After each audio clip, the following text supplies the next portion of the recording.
The alpha algorithm is a basic process discovery method, also called play-in the field of process mining, that takes a set of event log data and derives a process patronet from it.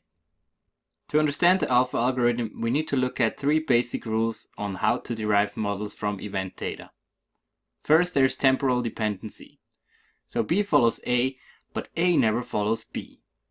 This simply means B depends on A. A always precedes B. We write this relationship as follows: A arrow B. Quite intuitive. Here we have an example log with the event traces ABCD, EDAB, and A and E. And we can see that A and B are always in the same order. B always follows A.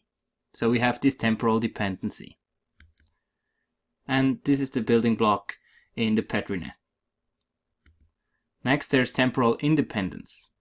So there is a trace where A follows B, but there's also a trace where B follows A. That means A and B can be executed in parallel. The relationship is written as follows. It's the OR sign.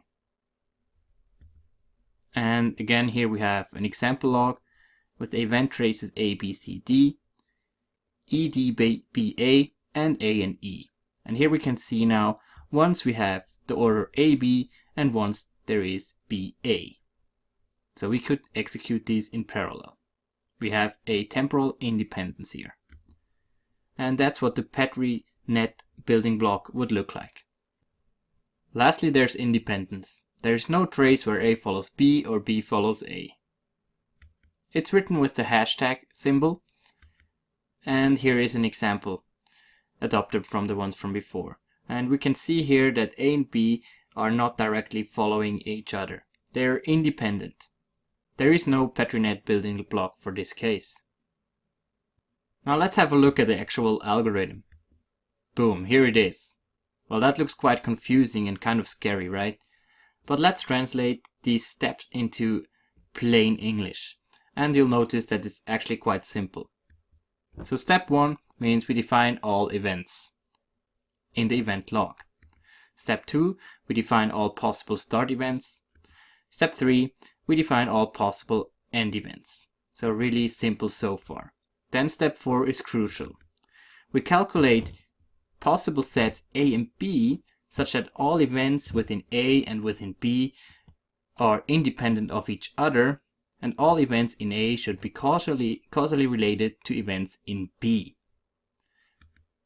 Graphically, it could be depicted like that. So we have two sets, independent of events within the set, and they're related to other events in the other set.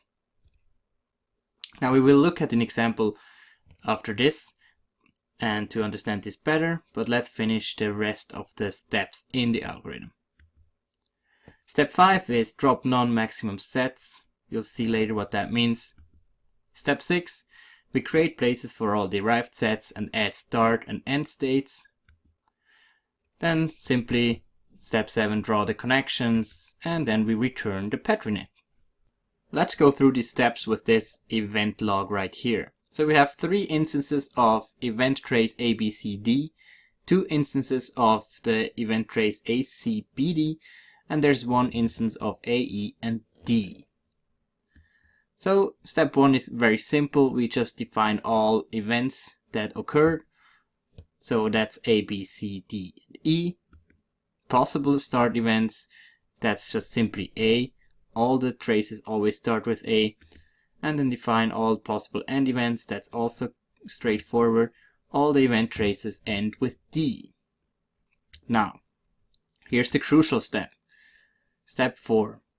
We calculate 2 possible sets A and B, that the events within A and B are independent of each other, but events in A should be causally related to events in B. And for that, we need a helper footprint matrix. This matrix depicts all the relationships between the events according to the 3 rules we defined. So we can see here, A and B, there's a temporal relationship. Looking at the event traces here, we have A and B, and there's no case where A is following B. So there's the temporal dependence. Then here we have a case of independence. We see A and D, A and D, A and D.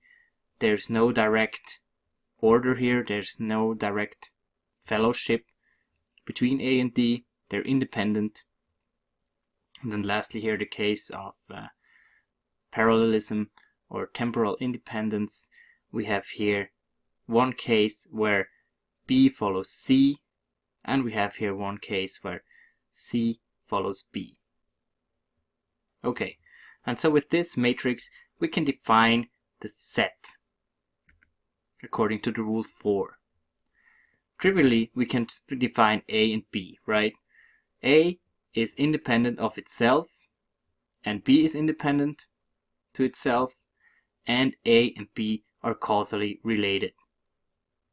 In similar fashion, we can define the other sets A, C, A and E, B and D, C and D, and E and D.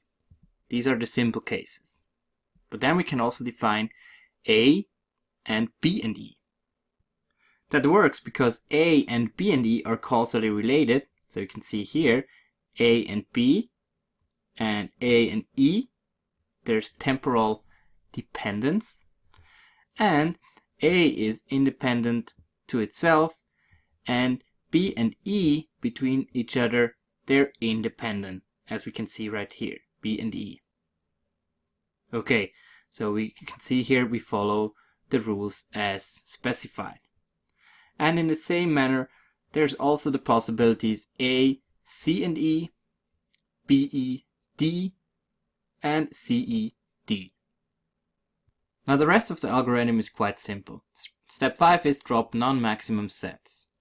We want to get rid of unnecessary sets. Cut out unnecessary duplicates.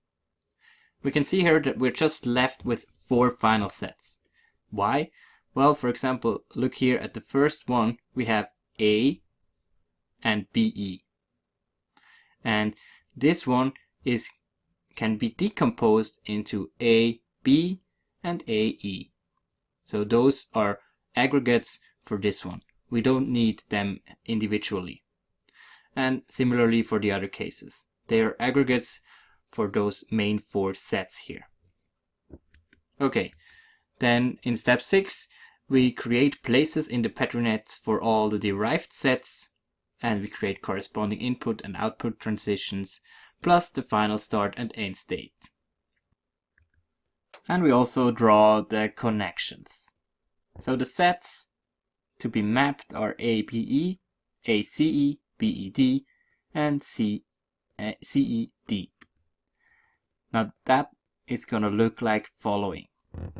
So we have here place 1, which represents here the set right here, A, B, and E. We created the place, we created the input transition A, and we created the 2 output transitions B and E. Similarly, here for place number 2, ACE. We placed here the place, created the input transition and output transitions. Then here, with the extended input set here, place number 3, BE. The transitions already existed. We just have to connect them to place 3 and then add here D as the output transition. Okay, and that's the final patronet for this example. We finally returned the finished patronet. And as a review, we started with the event log with the traces A, B, C, D, 3 instances of it. We had A, C, B, D, 2 of them, and 1 case of A, E, and D. From those traces, we derived a helper matrix with the relationships among the events. From those relationships, we can derive the possible sets. We dropped the non-maximum sets. And from that, we could finally derive the patronet.